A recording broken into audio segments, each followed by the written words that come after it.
வணக்கம்ங்க. இன்னைக்கு நம்ம சேனல்ல சிக்கன் பிரியாணி எப்படி செய்யலாம்னு பார்க்கலாம் வாங்க. ஒரு மிக்ஸி ஜார்ல 15 சின்ன வெங்காயம் போட்டுக்கோங்க. 3 துண்டு இஞ்சி போட்டுக்கோங்க. ஒரு 8லேருந்து 10 பல்லு பூண்டு போட்டுக்கோங்க. இது கூட பார்த்தீங்கன்னா, ஒரு பச்சை மிளகா அதையும் சேர்த்துக்கோங்க.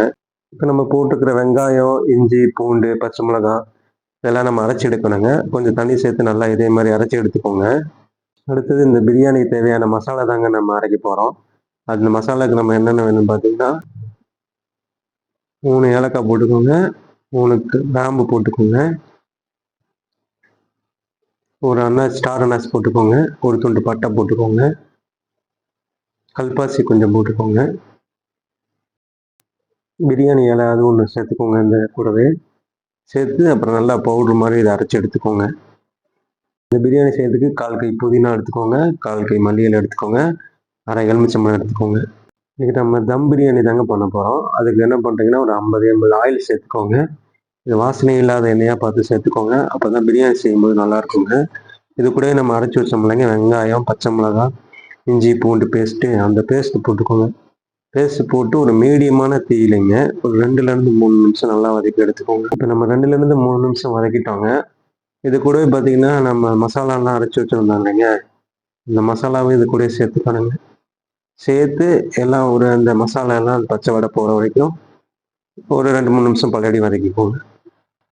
நல்லா பார்த்தீங்கனாலே தெரியுதுங்க, நம்ம அரைச்சி வச்சிருந்த இஞ்சி பூண்டு எல்லாமே நல்லா வதங்கிடுச்சுங்க. அது கூட மசாலா சேர்த்துருந்தோம்.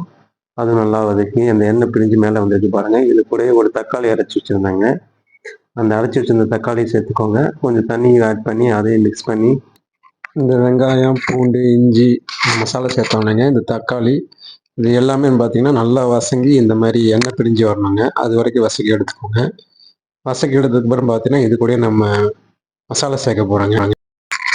1/2 ஸ்பூன் மிளகாத்தூள் சேர்த்துக்கோங்க. இது கூட 1 ஸ்பூன் மல்லித்தூள் சேர்த்துக்கோங்க. இது கூடயே ஒரு 1/2 டீஸ்பூன் சீரகத்தூள் இருக்குங்க, அதையும் சேர்த்துக்கோங்க. இந்த மிளகாத்தூள், மல்லித்தூள், சீரகத்தூள் இதெல்லாம் சேர்த்து இந்த வெங்காயம், அந்த இஞ்சி பூண்டு இது கூடவே நல்லா மிக்ஸ் பண்ணணுங்க. மிக்ஸ் பண்ணி பார்த்தீங்கன்னா, இந்த மாதிரி வந்ததுக்கப்புறம் இது கூடவே ஒரு 1/2 கப் தண்ணி சேர்த்துக்கோங்க. தண்ணி சேர்த்து அதிலே ஒரு 2 நிமிஷம் இந்த மாதிரி நல்லா வசக்கி விட்டுக்கோங்க. இப்போ இது கூட 1 டீஸ்பூன் நெய் சேர்த்து நல்லா மிக்ஸ் பண்ணி வைக்கோங்க. நெய் சேர்த்திங்கன்னா கொஞ்சம் பிரியாணி வந்து நமக்கு டேஸ்ட் நல்லா இருக்குங்க. அதுக்காக தான் அந்த 1 ஸ்பூன் நெய் சேர்க்குறோங்க. இதை நீங்கள் விருப்பப்பட்டால் சேர்த்துக்கலாங்க. ஆனால் சேர்த்திங்கன்னா டேஸ்ட் கொஞ்சம் நல்லா இருக்குங்க. அதுக்காக தான் சேர்க்குறேங்க. இப்போ பார்த்தீங்கன்னா எல்லாம் மிக்ஸ் ஆகி எண்ணெய் பிரிஞ்சு எல்லாம் மேலே வந்துட்டுருக்குங்க. இது கூட ஒரு 300 கிராம் சிக்கன் சேர்த்துக்கிறாங்க. சிக்கன் சேர்த்து அதை 2-3 புரட்டு விடணுங்க. சிக்கனில் மசாலா நல்லா பிடிக்கணுங்க. இப்போ சிக்கன் போட்டு 2-3 நிமிஷம் ஆயிடுச்சுங்க. சிக்கன் நல்லா புரட்டி விட்டுருக்குறேங்க. இப்போ இது கூட என்ன பண்ணுறீங்கன்னா, 1 டீஸ்பூன் உப்பு சேர்த்துக்கோங்க. உப்பு சேர்த்து 1 நிமிஷம் புரட்டி விட்டுட்டு அதுக்கு கூடவே பார்த்தீங்கன்னா, ஒரு கப் தண்ணி சேர்த்துக்கோங்க. தண்ணி சேர்த்து ஒரு டைம் எல்லாத்தையும் மிக்ஸ் பண்ணி விட்டுக்கோங்க. மிக்ஸ் பண்ணிவிட்டு இது கூட பார்த்தீங்கன்னா, ஒரு 3 டேபிள் ஸ்பூன் தயிர் எடுத்து வச்சுருக்கிறேங்க ஒரு கப்பில். அந்த தயிரையும் இது கூடவே சேர்த்துக்கோங்க. தயிர் சேர்த்ததுக்கப்புறம் பார்த்தீங்கன்னா, நம்ம ஏற்கனவே மல்லி, புதினா எல்லாம் எடுத்து வச்சுருந்தோம் இல்லைங்க 1/4 கைக்கு, அதையும் இது கூட சேர்த்துக்கோங்க.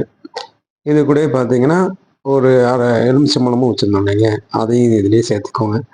சேர்த்து ஒரு ஒரு 2-3 செகண்டு நல்லா கலந்து விட்டுக்கோங்க. கலந்து விட்டதுக்கப்புறம் பார்த்தீங்கன்னா, இது கூட 1 கப்பு தண்ணி ஆட் பண்ணிக்கோங்க. தண்ணி சேர்த்து ஒரு 2 செகண்ட் அப்படி கலந்து விடுங்க.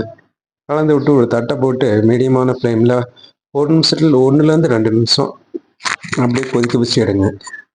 கொதிக்க வச்சதுக்கப்புறம் பார்த்தீங்கன்னா, பாஸ்மதி ரைஸ் ஒரு 1/4 கிலோ பார்த்தீங்கன்னா, நம்ம சமைக்க ஆரம்பிக்கிறதுக்கு முன்னாடியே ஊற வச்சுருந்ததுங்க. அதை வடிகட்டி இந்த டைமில் இது கூட சேர்த்துக்கோங்க. சேர்த்ததுக்கப்புறம் பார்த்தீங்கன்னா, அந்த தண்ணியும், அரிசியும் இதே மாதிரி ஈக்குவல் ஸ்டேஜுக்கு வரணுங்க. ஸ்டேஜுக்கு வந்ததுக்கப்புறம் இது மாதிரி தட்டை போட்டு லோ ஃப்ளேமில் வைக்கணுங்க. மறந்துடாதீங்க, லோ ஃப்ளேமில் வச்சு ஒரு 10 நிமிஷம் வச்சுருங்க. வச்சதுக்கப்புறம் தொறந்தீங்கன்னா, நமக்கு சீரக சம்பா சிக்கன் பிரியாணி ரெடிங்க. சாப்பிட்டு பார்த்து எப்படி இருக்குன்னு சொல்லுங்கள்.